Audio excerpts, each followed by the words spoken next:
Madam तैयार होके आइए उस दिन।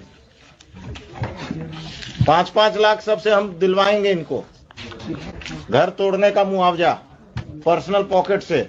जनता दरबार अब पुलिस और सीओ मिलकर घर तुड़वा रहा घूस लेकर।